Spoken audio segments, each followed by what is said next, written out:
नमस्कार दोस्तों, मैं रूपा सिंह चंद्रा आईएएस के ऑनलाइन प्लेटफॉर्म पर एक बार फिर से आ चुकी हूँ। दोस्तों, पहला हम शीर्षक शुरू करने से पहले आपसे क्षमा मांगना चाहेंगे कि कल हम लाइव नहीं आ सके। एक्चुअली मेरे घर में एक हादसा हो गया था और मुझे सडनली जाना पड़ गया बाहर, इसलिए लाइव नहीं हो सकी।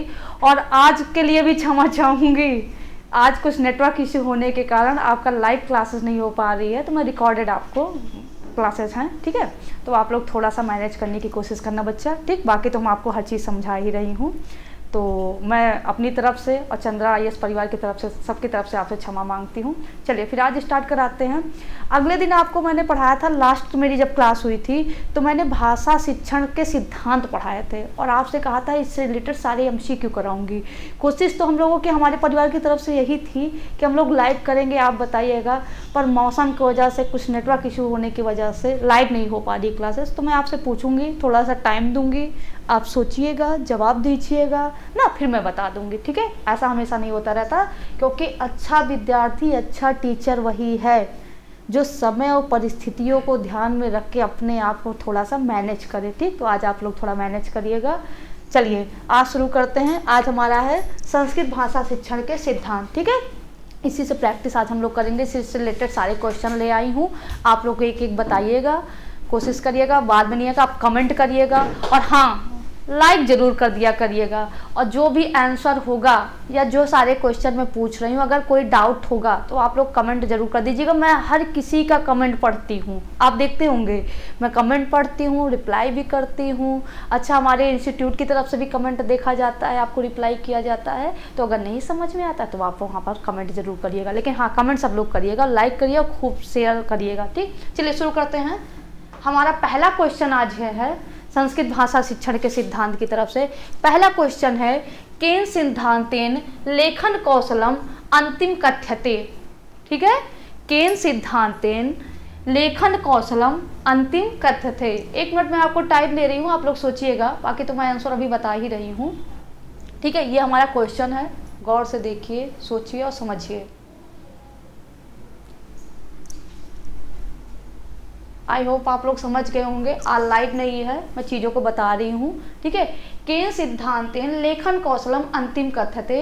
किस सिद्धांत में लेखन कौशल को अंतिम कौशल कहा गया है, ठीक। बहुमुखी सिद्धांत, अनुपात क्रमश सिद्धांत, अभ्यास सिद्धांत, चयन और विभाजन सिद्धांत, ठीक है। अब इसमें कह रहा है कि बहुमुखी सिद्धांत होगा, कि अनुपात क्रम का सिद्धांत होगा, कि अभ्यास का सिद्धांत होगा, कि चयन और विभाजन का सिद्धांत होगा। सोचिए और जवाब दीजिए मुझे। अब देखिएगा, बहुमुखी सिद्धांत में आपको बताया था कि टीचर अपने सब्जेक्ट के साथ साथ अन्य भी सब्जेक्ट के बारे में अगर कुछ आ जाता है तो पढ़ाता है, उसे क्या बोलते हैं, बहुमुखी सिद्धांत।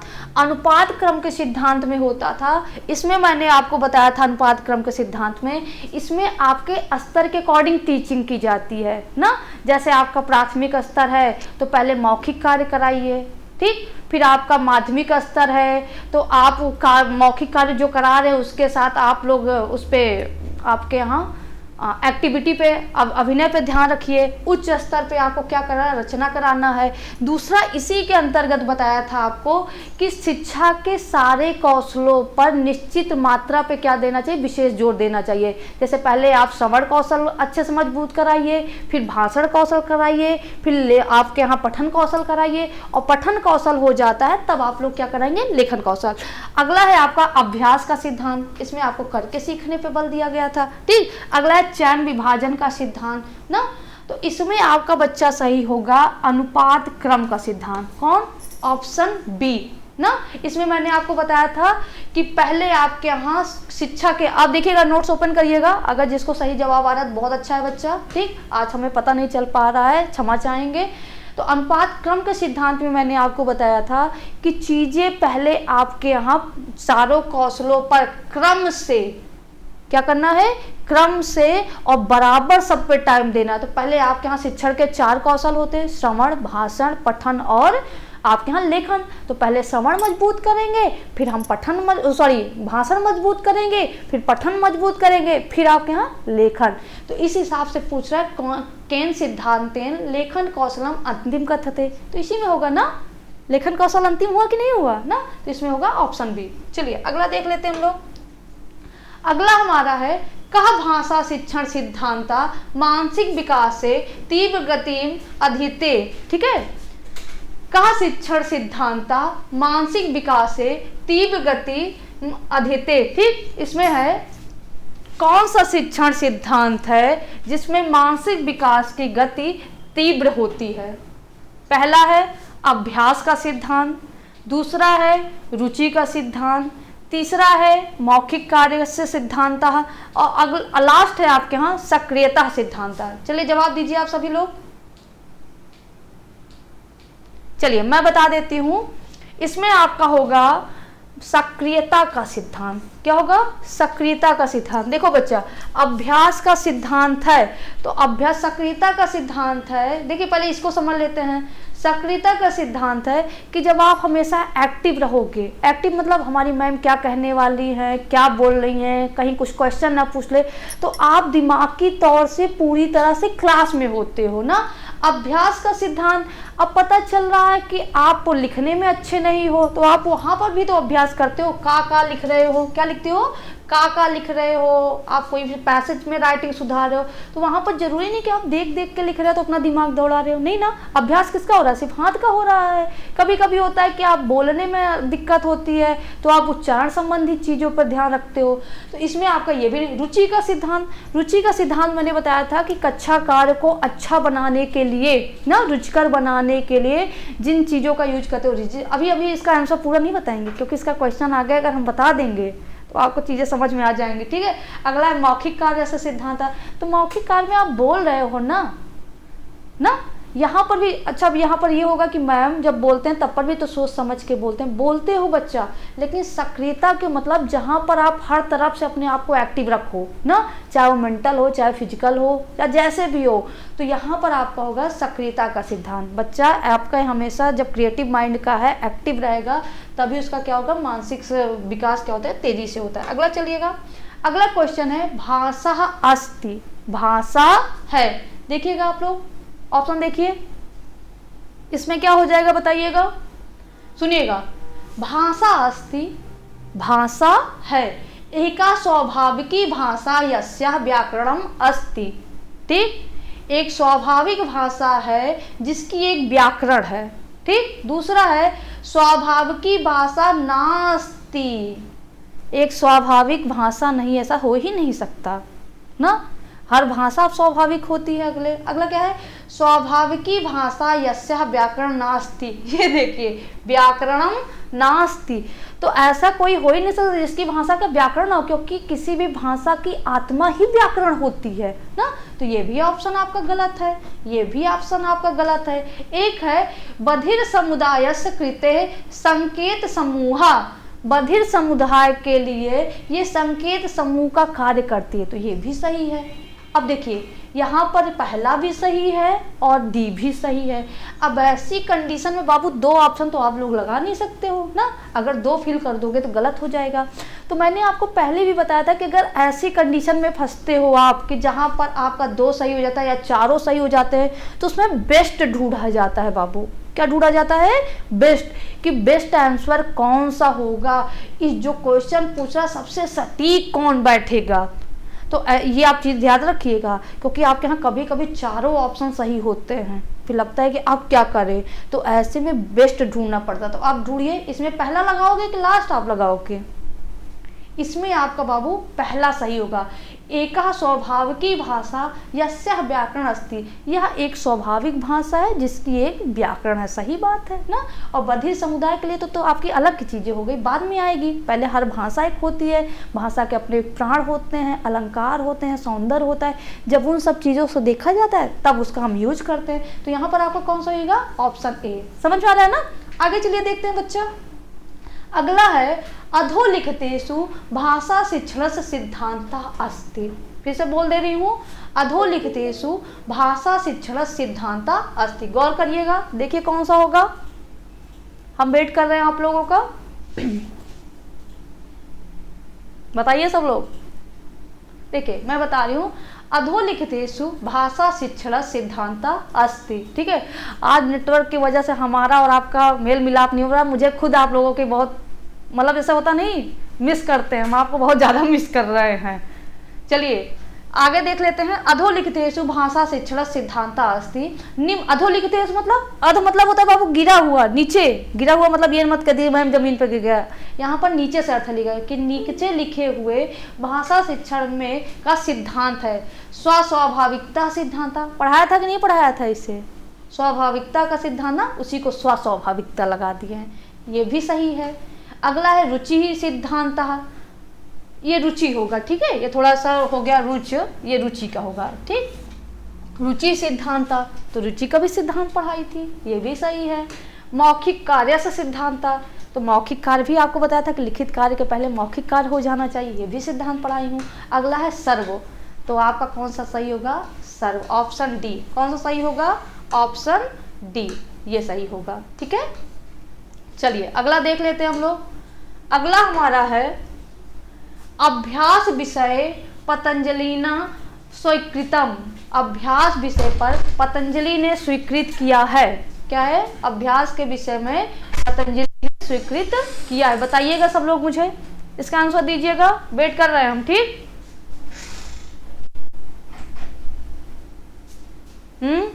चलिए मैं बताती हूँ। अभ्यास के विषय में पतंजलि ने स्वीकृत किया है, वो भी अभ्यास में भी याद रखिएगा, मौन अभ्यास पर उन्होंने दे दिया था। किस पे दिया था? मौन पे दिया था। कभी कभी अभ्यास दे देगा, अभ्यास में मौन अभ्यास दे देंगे तो मौन अभ्यास सबसे सटीक बैठेगा।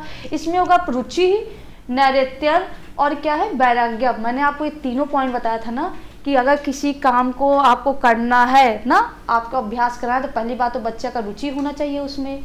फिर रुचि जब होगा तो निरंतरता होनी चाहिए। पढ़ाए थे ना, अगर आप कितना भी इंटरेस्ट दिखाइए, संस्कृत आपको बहुत पढ़ने में मन है पर एक हफ्ता ना पढ़ाइए, देखिए आप भूलना शुरू कर देते हो, तो निरंतरता भी होना चाहिए, ये भी पतंजलि महोदय ने ही दिया था। फिर अगला है वैराग्यम, उसी कार्य के प्रति अपने आप को क्या कर दीजिए? समर्पित कर दीजिए। वैराग्य मतलब ये नहीं कि आप अपने गृहस्थ जीवन, घर, देश, दुनिया से वैराग्य ले लीजिए ना, इसमें क्या हो जाएगा? वैराग्य मतलब उसी कार्य के प्रति अपने आप को समर्पित कर लीजिए। पहले आपका रुचि होगा, निरंतरता होगी, जब वो भाषा प्रयोग में आ जाएगी तो भाषा का डेली यूज करिए।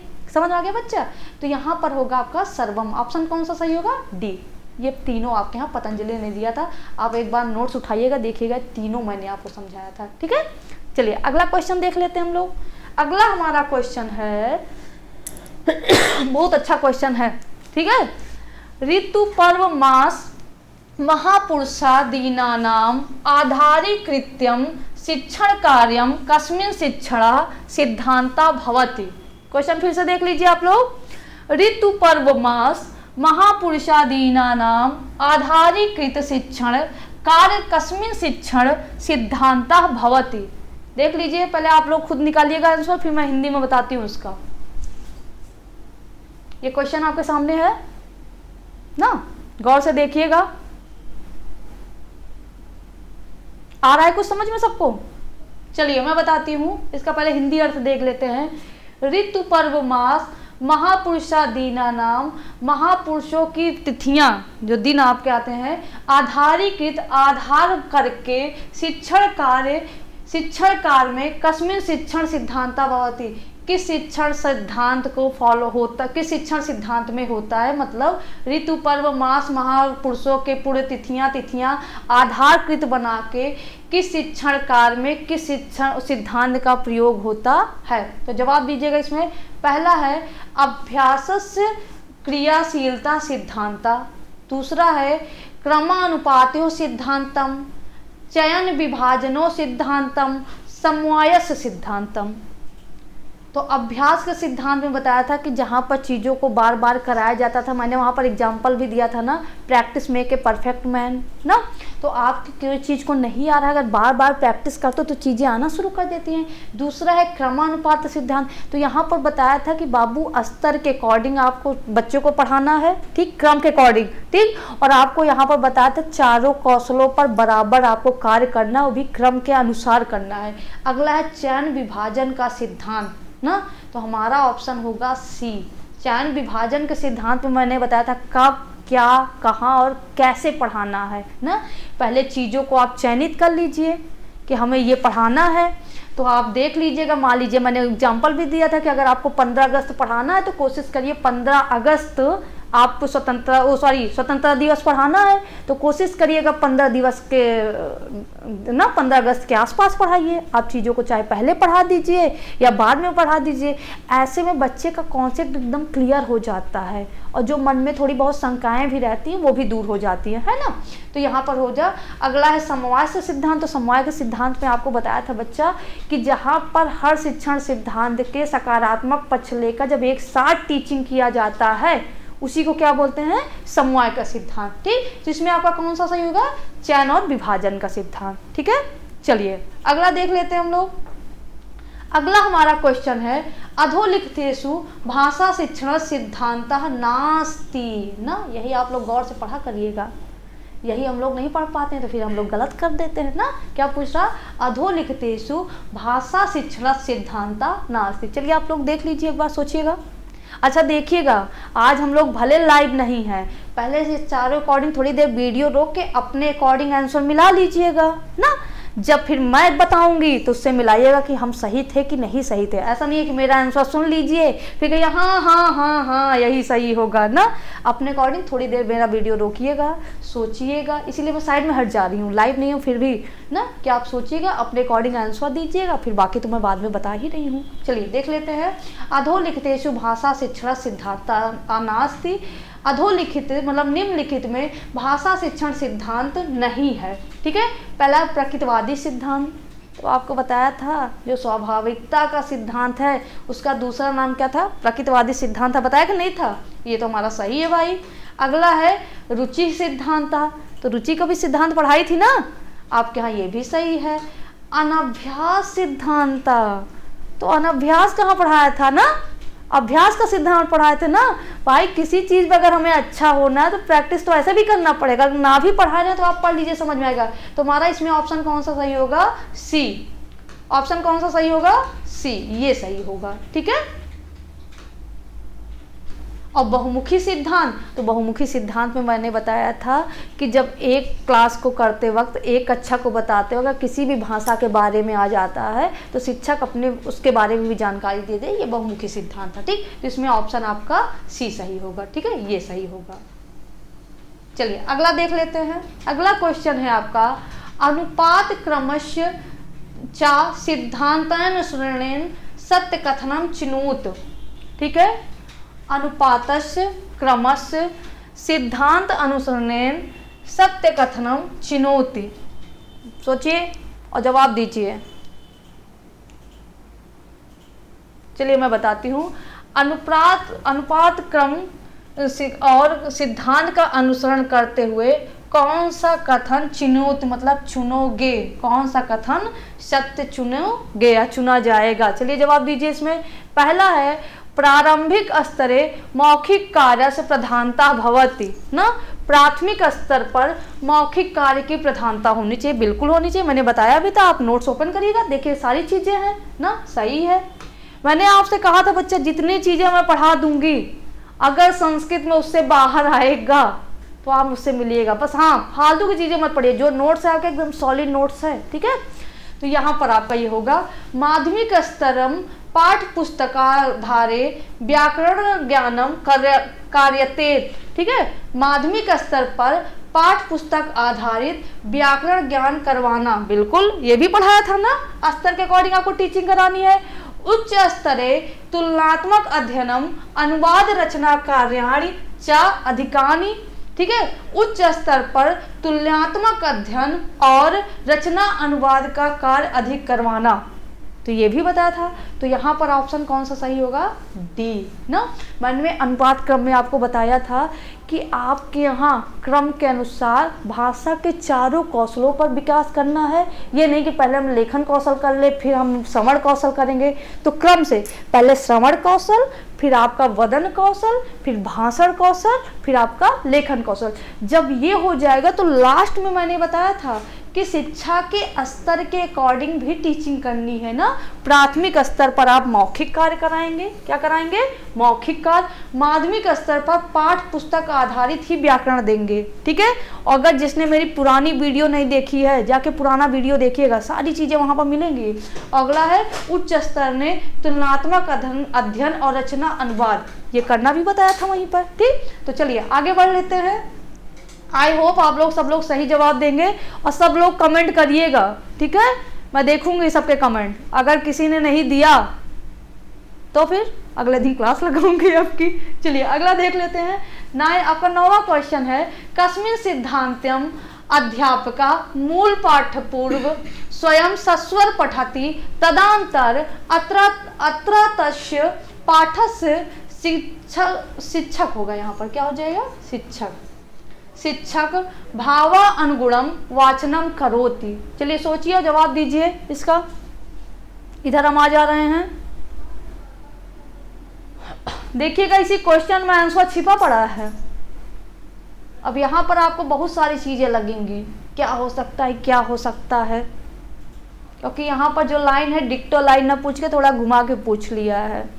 चलिए, कस्मिन् सिद्धांते अध्यापक मूल पाठ, किस सिद्धांत में अध्यापक मूल पाठ के पूर्व स्वयं सस्वर पठति, स्वयं सस्वर वाचन करता है, तदंतर अत्र तस्य पाठस्य शिक्षक भावा अनुगणम वाचन करोति, उसके बाद शिक्षक पाठ का भाव के अनुसार वाचन करता है। तो बताइए इसमें है एकता सहभागिता सिद्धांत। तो एकता से सहभागिता सिद्धांत में मैंने बताया था कि जब बच्चा और टीचर दोनों एक दूसरे का साथ देते हुए शिक्षण कार्य को आगे ले जाते हैं ना। अब ऐसे में बच्चा पता चला कि हम बहुत अच्छा पढ़ा रहे हैं लेकिन आप लोग क्लास में शैतानी करो, तो वो आएगा समझ में, टीचर पढ़ा पाएगा, नहीं पढ़ा पाएगा ना। जब तक आप लोग मन लगा के, जैसे आप लाइव ही रहते हैं, हम पूछते हैं आप लोग जवाब देते तो कितना अच्छा लगता है ना। आप यहाँ पर कमेंट करते हो तो हमारे दूसरा वीडियो बनाने का भी मन करता है ना। तो जब तक बच्चा, टीचर और बच्चा दोनों साथ एक दूसरे नहीं देंगे, टीचिंग तो आगे होगा। लेकिन यहाँ पर ये भी आपका आंसर गलत होगा ना। अगला है भावनात्मक अभिव्यक्ति सिद्धांत। अगला है मौखिक कार्य से सिद्धांत। मौखिक कार्य मतलब, लेकिन यहाँ पर मौखिक कार्य भी नहीं होगा ना, क्योंकि यहाँ पर बोल रहा है कस्मिन् सिद्धांते अध्यापका मूल पाठ, पहले मूल पाठ का सस्वर वाचन करता है, फिर पाठ के अनुसार भाव अनुसार आप क्या कर रहा है, वाचन कर रहा है, तो ये भी नहीं होगा। क्रियाशीलता सिद्धांत, ये भी नहीं होगा कि बच्चा आपके यहाँ परफेक्ट हमेशा एक्टिव रहेगा। हमें पता है ज़्यादा से ज़्यादा लोग ये क्रियाशीलता दे रहे होंगे ना। इसमें आपका होगा भावनात्मक अभिव्यक्ति सिद्धांत ना। देखिए पहले मूल पाठ का क्या कर रहा है, सस्वर वाचन कर रहा है ना, सस्वर वाचन हो जा रहा है, फिर उस पाठ से भाव के अनुसार वाचन कर रहा है कि नहीं। तो आपके यहाँ पद्य या कोई कविता तभी सार्थक होती है कि जिस आपके भाव से लेखक लिखने बैठा है। आप किसी भी मूड में पढ़िए, जब आप पढ़ के उठिए तो उस भाव आपके अंदर जागृत हो जाए ना। आपने एक मूवी देखी होगी, इससे ज़्यादा मैं मूवी नहीं देखती हूँ, बहुत पहले एक देखी थी, आशिकी 2 करके मूवी आई थी, ठीक है। उसमें देखिए सब कुछ अच्छा चल रहा था, लास्ट में जब जो हीरो था, नाम तो मुझे नहीं पता है, सुसाइड कर लिया था। तो जिसने मूवी देखी थी सबने, यार उसको सुसाइड नहीं करना था, उसको सुसाइड नहीं करा। सेम यही फीलिंग आपके कविता पढ़ने के बाद होना चाहिए ना। अगर लेखक लिखते वक्त खुशी मन से लिख रहा है तो आप जब पढ़ के उठिए तो हंसते हुए उठिए। जब लेखक दुखी होकर लिख रहा है तो आप भी उठिए तो दुखी होकर उठिए, ठीक है।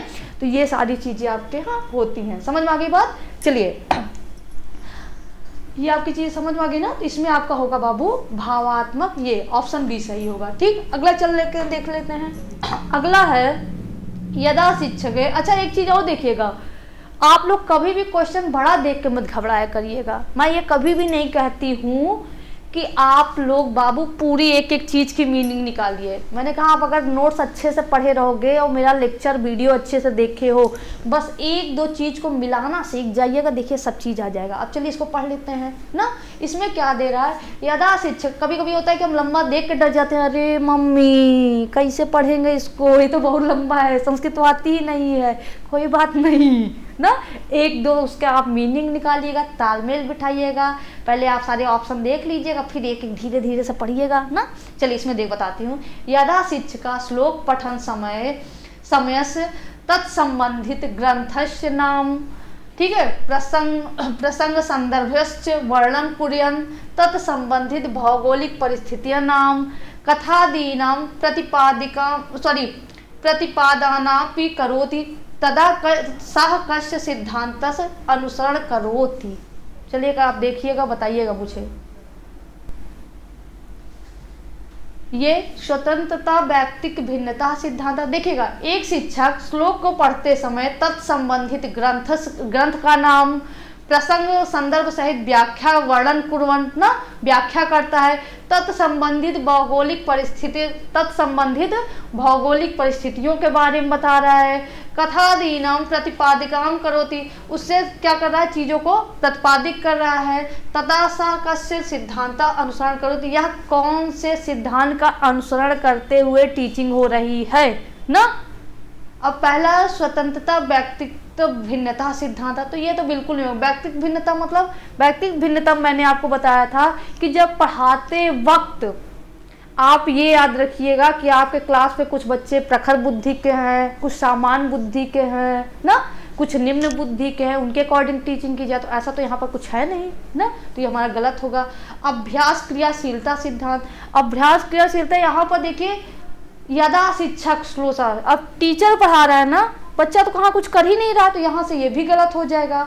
अब यहाँ पर ये भी लग रहा है समवाय का सिद्धांत बहुमुखी सिद्धांत, क्योंकि समवाय के सिद्धांत में मैम बताई थी कि टीचर पढ़ाते वक्त जितने सारे सिद्धांत हैं सबके सकारात्मक पक्ष मिला के जब एक साथ टीचिंग करता है तो उसे क्या कहते हैं, समवाय सिद्धांत। बहुमुखी सिद्धांत में मैम बोली थी कि जब बच्चा और टीचर अपने सब्जेक्ट को पढ़ा रहा है, ऐसे में दूसरा भी अगर टॉपिक आ जाता है तब पर भी पढ़ाया जाता है ना, उसके बारे में बता दिया जाता है। जैसे हम आपको पढ़ा रहे हैं हिंदी, अगर आपके यहाँ हिस्ट्री से रिलेटेड कोई चीज़ें आ रही है, अगर मुझे आ जाता है तो बता देते हैं, गणित से रिलेटेड कोई क्वेश्चन आ जाता है तो बता देते हैं। तो अब आप लोग बताइएगा कि इसमें सी सही होगा कि डी। अब वीडियो थोड़ी देर रोक के पहले सोच लीजिएगा अच्छे से, तब आप लोग आंसर करिएगा। इसीलिए हम खटाक से पहले वाला सही नहीं मारते कि आप लोग सोचिए मत, जवाब दे दीजिए ना। हम पूरा वेट करें, भले लाइव नहीं आया नेटवर्क की वजह से, लेकिन फिर भी आपको टाइम दे रही हूँ। चलिए जवाब दीजिए बच्चा। जहाँ तक मेरे दिमाग से आ रहा है कि इसमें कुछ बच्चे 90% बच्चे बहुमुखी सिद्धांत लगा रहे होंगे, क्योंकि इसमें दे दिया है, देखिए, तत्संबंधित ग्रंथस्य नाम प्रसंग संदर्भयोश्च, ठीक है, और यहाँ पर भौगोलिक परिस्थितियों। लेकिन बाबू यहाँ पर डी भी सही नहीं होगा, क्योंकि ये कह रहा है कि यदा शिक्षक श्लोक पठन समय से, अगर श्लोक को पढ़ते समय तत्संबंधित, क्या है, तत्संबंधित मतलब उस श्लोक से संबंधित, उस श्लोक में ही लिखा हुआ है, उस श्लोक से संबंधित ग्रंथ का नाम दे रहा है, उस श्लोक से संबंधित ही आपको संदर्भ सहित व्याख्या कर रहा है, उस श्लोक से संबंधित भौगोलिक परिस्थितियां बता रहा है। यहाँ पर बहुमुखी सिद्धांत तब होता उस श्लोक से छोड़कर जब मैं अलग से आपको भौगोलिक परिस्थितियों के बारे में बताती, गणित के बारे में बता देती, हिस्ट्री के बारे में बताती ना, तब आपका बहुमुखी सिद्धांत लागू होगा। लेकिन कह रहा तत्संबंधित, उसी संबंधित ना, समझ में आई बात की नहीं, उसी संबंधित दे रहा ना, तो उसी से संबंधित दे रहा है, तो इसका मतलब यहाँ पर समवाय का सिद्धांत होगा। तो ऑप्शन सी सही होगा। कौन सा सही होगा, ऑप्शन सी। ठीक है, सब लोग कमेंट करिएगा, अगर समझ में आ रहा है तो बताइएगा मुझे। ठीक है, अगला चलिए देख लेते हैं। अगला है शिक्षकेण दृश्य शब्द उपकरणानां प्रयोगा कस्मिन् सिद्धांतं क्रियते। ठीक है, शिक्षकेण दृश्य शब्द उपकरणानां प्रयोगा कस्मिन् सिद्धांतम क्रियते। चलिए गौर से देखिएगा, फिर हम बताते हैं। चलिए जवाब दीजिएगा, थोड़ी देर रोक लीजिएगा, सोचिएगा, और मेरा वीडियो थोड़ी देर रोक के जवाब दे के तब मेरे आंसर से मैच कराइएगा, है ना, क्योंकि बच्चा अगर आप लोग मेरे अकॉर्डिंग सुन के चीज़ें समझ जाओगे तो अपनी समस्या को नहीं समझ पाओगे, और जब रोक के खुद जवाब दोगे फिर मेरे जवाब से मिलाओगे तो ऐसे में पता चलेगा कि आप जो मेरी वीडियो सुने थे, जो पढ़े थे, कितना समझ में आया ना। चलिए जवाब दीजिएगा बाबू। इसका हिंदी होगा शिक्षकेण पढ़ाते वक्त दृश्य श्रव्य उपकरणों का प्रयोग किस सिद्धांत में किया जाता है। पहला है अभ्यास का सिद्धांत, तो ऐसा तो मैंने वहाँ पर कुछ बताया ही नहीं था। मैंने कहा था ना, जहाँ पर करके सीखा जाता है, अभ्यास करके, प्रैक्टिस करके सीखा जाता है। अभ्यास के सिद्धांत पे ही थॉर्नडाइक के आपके यहाँ तीनों उनके जो आपकी वो थी थॉर्नडाइक ने जो दिया था प्रयास और त्रुटि का सिद्धांत, इसी पे आधारित है। तो ये भी हमारा नहीं होगा ना। सक्रियता का सिद्धांत ये बताया था कि जहाँ पर बच्चे हमेशा एक्टिव होकर हर चीज़ को सुनते रहते हैं, करते रहते हैं, तो हमारा ये भी नहीं होगा। चयन विभाजन का सिद्धांत में मैंने बताया था कब और कहाँ और कैसे पढ़ाना है ना। जैसे दीपावली पर्व पढ़ाना है तो कोशिश करिएगा कि जब दीपावली आपका आ जाए जिस डेट पे, उसी के आगे या पीछे पढ़ा दीजिए। ऐसे भी होगा, नहीं होगा। रुचि का सिद्धांत क्या बताया था? रुचि का सिद्धांत ये आपका सही होगा, ऑप्शन बी। इसमें मैंने बताया था कि आपके यहाँ अगर मान लीजिए रुचि का सिद्धांत मतलब ये थोड़ी हो गया कि बाबू जो जो चीज़ बच्चों को चैप्टर अच्छा लग रहा है वही पढ़ाएंगे हम, जो कठिन फिर है वो कौन पढ़ाएगा। तो ऐसी कंडीशन में हम लोग दृश्य श्रव्य सामग्रियों का यूज करते हैं कि नहीं करते हैं ना। दृश्य श्रव्य सामग्रियों का यूज कर लेते हैं, खेल के द्वारा बच्चों को सिखाते हैं। जैसे आप पढ़ा रहे हो महात्मा गांधी के बारे में, अब हम बताएं ऐसे कि महात्मा गांधी थे एक लोग और गोल गोल चश्मा लगाते थे, लाठी लेके चलते थे, तो छोटा बच्चा कहाँ तक इंटरेस्ट लेगा? नहीं लेगा ना। वो तो अपने किसी दादा वादा को याद कर लेगा। समझ में बात की नहीं? ऐसे में आप गांधी जी का एक चित्र लगा दीजिए, आप पढ़ाएंगे तो बच्चा देखेगा और देखिएगा जो चीज़ आप छोड़ भी देखो वो भी बताएगा, अरे मैम गांधी जी के सिर पे बाल नहीं है, अरे मैम ये ऐसे ही बस ऐसे ही रहते थे, बेचारे एक ही कपड़े में अपनी लाइफ बिता दिए ना, मैम ये तो झुक गए हैं। देखिएगा छोटे बच्चे बहुत चीज़ें आपको बताएंगे ना। तो ऐसे कंडीशन में रुचि का सिद्धांत, देखो उनको इंटरेस्ट आ रहा है और जबकि आप ऐसे बता रहे थे तो क्लास के बाहर ही चले गए थे ना, थे क्लास में लेकिन सोचने लगे अपने किसी दादा वादा को या शैतानी। तो आपके यहाँ रुचि बढ़ाने के लिए दृश्य शब्द सामग्रियों का यूज किया जाता है। देखिए वहाँ पर मैंने लिखवाया भी है और आपको पढ़ाया भी था, अच्छे से समझाया था, ठीक है। अगर ना समझ में आया तो एक बार पुराना वीडियो जरूर देख लीजिएगा। चलिए आगे बढ़ते हैं हम लोग। अगली हमारा है क्वेश्चन नंबर 12, भाषा शिक्षण से सिद्धांता नास्ति। अच्छा एक चीज याद रखिएगा, आप लोग नास्ति को देखते हो तो इसको ना पढ़ते ही नहीं हो, अस्ति समझ लेते हो। जब भी पेपर सॉल्व करिएगा, इस बार तो आपका ऑफलाइन मोड हो गया है, तो थोड़ा सा पेंसिल लिया करिएगा, ऐसे हल्का सा ना ऐसे टिक कर लीजिए, जिससे आपको चीज़ें याद रहती हैं। नास्ति पूछ रहा है, नहीं है, और अस्ति मतलब दोनों में फर्क नहीं है। यहीं पर बस आपका ये नास्ति की जगह अस्ति रहता है। क्या रहता है? अस्ति। तो आप बाबू कंफ्यूज हो जाते हो। तो ऐसी कंडीशन में ये होगा कि आप जब चीज़ों को देखोगे तो याद आ जाता है कि अच्छा यहाँ पर नास्ति बोल रहा है। क्या बोल रहा है? नास्ति। चलिए बताइएगा, भाषा शिक्षण सिद्धांता नास्ति। जवाब दीजिएगा आप लोग। मुझे उम्मीद है कि आप लोग सब लोग सही बताओगे। बस आज यही लाइव नहीं हो पाए हैं नेटवर्क की वजह से, हमारा आपका बैड लक, और कल मैं नहीं आ पाई थी ना, माफ़ी चाहेंगे दोनों के लिए। चलिए इसमें देखिएगा, पहला है स्वाभाविकता का सिद्धांत, तो हमने पढ़ाया था बच्चा ना, क्या किया था? पढ़ाया था। स्वाभाविकता का सिद्धांत भी पढ़ा था। बहुमुखी सिद्धांत ये भी पढ़ाया था ना। निष्क्रियता का सिद्धांत ये पढ़ाया था क्या? नहीं पढ़ाया था ना। सक्रियता का सिद्धांत पढ़ाया था। क्या पढ़ाया था? सक्रियता। निष्क्रियता का सिद्धांत का, निष्क्रिय होकर बैठे रहोगे तो आप कुछ सीख ही नहीं पाओगे कि सीख लोगे? ऐसे बैठे रहो चुपचाप, अच्छा पढ़ा तो रही हैं, अच्छा लगेगा? नहीं लगेगा ना। तो ये आपका यही ऑप्शन सी सही होगा, भाषा शिक्षण सिद्धांता नास्ति, निष्क्रियता का सिद्धांत। ठीक है, चलिए आगे देख लेते हैं। अगला हमारा क्वेश्चन है, श्याम फलस्य कस्य अधिकाधिक उपयोगानि मित्यम परामर्श कस्मिन् सिद्धांते अस्ति। अब आप लोग सोचिए श्याम फलस्य क्या है। ठीक है, सोचिएगा, जवाब दीजिएगा। श्याम फल का मतलब सीताफल से मत ले लीजिएगा। अच्छा एक सीताफल सुने थे, एक ये फल सुने थे, श्याम फल भी था क्या? मैम ने तो कभी बताया ही नहीं, तो यहाँ फल के बारे में नहीं बता रहे हैं। सोचिएगा श्याम फल। चलिए मैं जवाब देती हूँ। श्याम फलस, श्याम फलस मतलब होता है बाबू श्यामपट्ट। क्या होता है? श्यामपट्ट। यहाँ मैं लिख दे रही हूँ, इसका मतलब होता है श्यामपट्ट। क्या होता है? श्याम फल का मतलब श्यामपट्ट होता है। ठीक है, श्यामपट्ट, फलक मतलब होता है आपके यहाँ रोल जो होता है, आप जब टीचिंग किए होगे बीएड बीटीसी का तो रोलिंग बोर्ड ले जाते थे ना। अब ऐसे श्यामपट्ट तो पूरा उठा के ले नहीं जाते थे, नहीं नहीं हम लेके जा रहे हैं, हटो हटो हटो, रोलिंग बोर्ड लेते थे ना। फलक मतलब वही होता है। तो यहाँ पर बोल रहा है श्याम फलक से श्यामपट्ट का अधिक से अधिक उपयोग तथा परामर्श के लिए किस सिद्धांत में ज़्यादा होता है, किस सिद्धांत, कस्मिन सिद्धांत अस्ति, किस सिद्धांत में प्रयोग होता है, बताइएगा, जवाब दीजिएगा। अभी जो आपको बता के जा रहे हैं इसमें पहला है अभ्यास का सिद्धांत। बेशक अभ्यास का सिद्धांत इसमें हो सकता है, लेकिन श्यामपट्ट ज़्यादा से ज़्यादा अध्यापक यूज करता है। आप लोग अपनी कार्य पुस्तिका, आप किसी के दिमाग में ये भी आ सकता है कि नहीं मैम अभ्यास के सिद्धांत में बच्चा कभी कभी टीचर बुलवा के, तो कभी कभी बुलाया जाता है, क्या उस पर लिखो। ज़्यादा से ज़्यादा कार्य आप लोग अपने नोटबुक पे करते हो, अध्यापक करता है, तो अभ्यास तो हम तो बाबू करेंगे नहीं ना भाई। हम मतलब एक टीचर आपके सामने ऐसे प्रेजेंट किया जाता है कि जिसको हर चीज़ आता रहता है, अगर वो खुद ही कमज़ोर है तो आपको क्या सिखाएगा ना। तो ये बिल्कुल नहीं हो सकता है। सक्रियता का सिद्धांत, सक्रियता का सिद्धांत ये बताया था कि जहाँ पर आप हमेशा एक्टिव रहिए ना, तो एक्टिव रहने में जरूरी थोड़ी कि हर चीज़ में दौड़ दौड़ के आके श्यामपट्ट पे लिखना शुरू कर दोगे, हाँ? नहीं, हम पढ़ाते रहें, अगर ऑफलाइन बैच आप कभी लिए ना दौड़ के आ जाओ, ना ना ना मैम हटी हटी जल्दी से लिख दें, ठीक, ये भी नहीं होगा।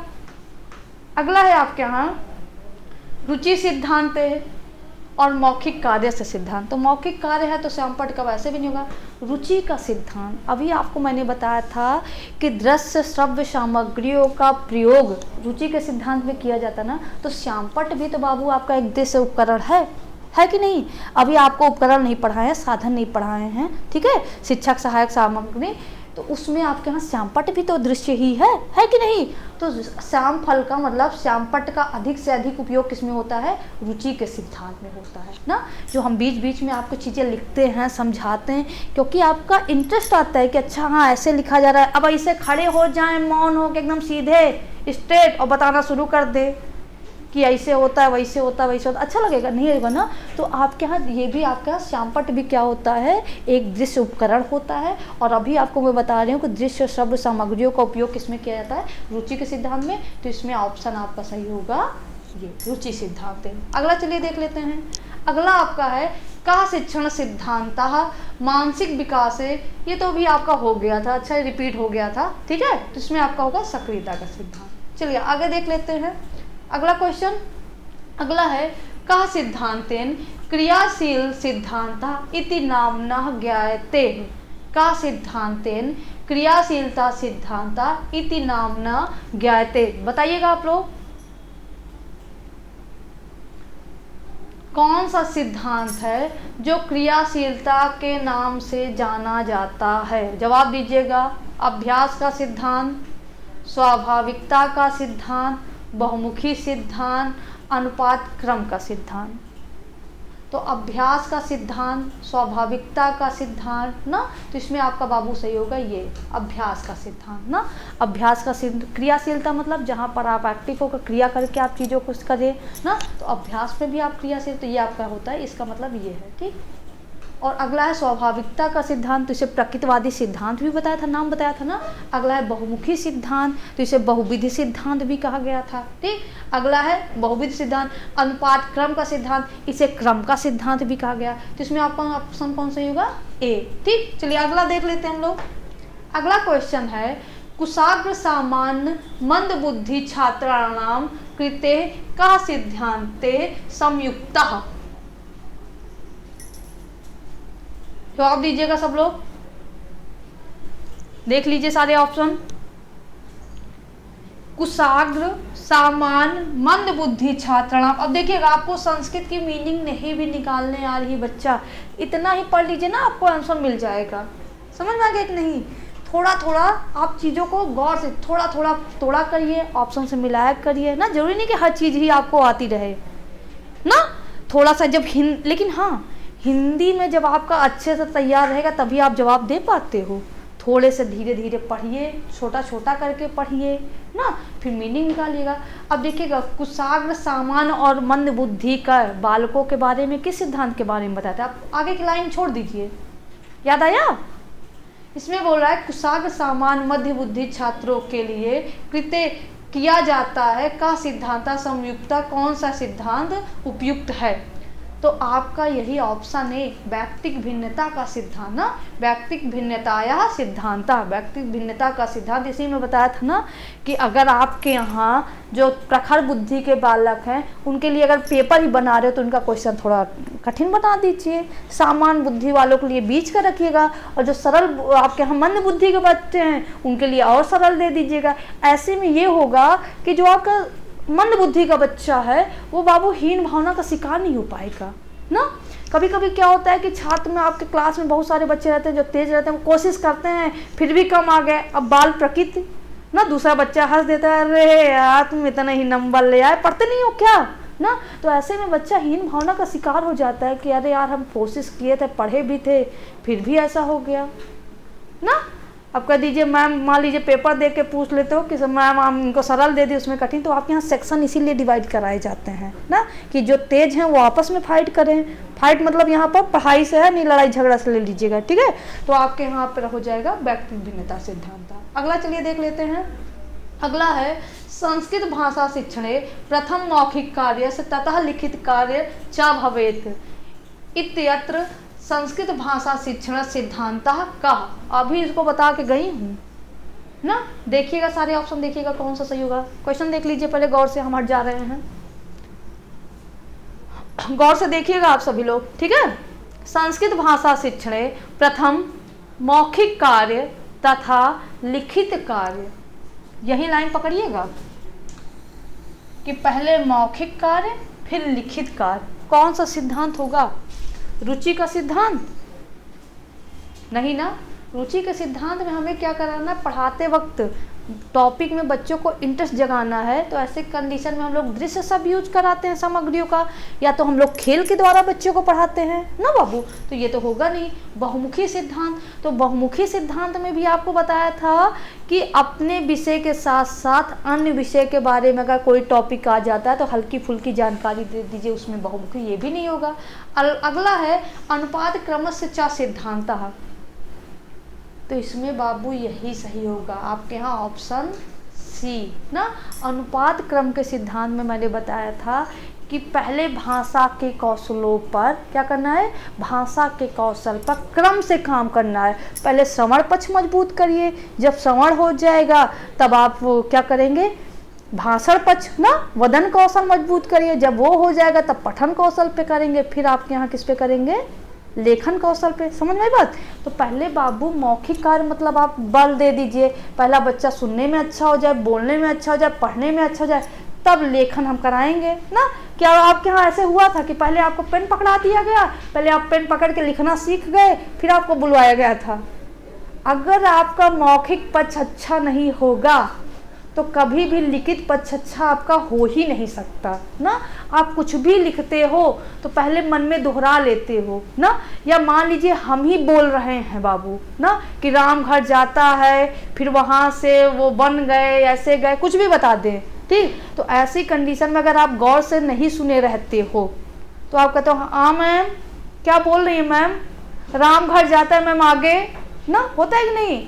तो जब तक आपका हर चीज़ क्रम से होना चाहिए, तो ऐसे में आपका क्या होगा, अनुपात क्रमस्य सिद्धांत। और अगला है सक्रियता का सिद्धांत, तो इसमें आपको बताया था एक्टिव रहना चाहिए, तो ये आपकी हो गई। बस आज के लिए यही हमारी क्लासेस ख़त्म होती है।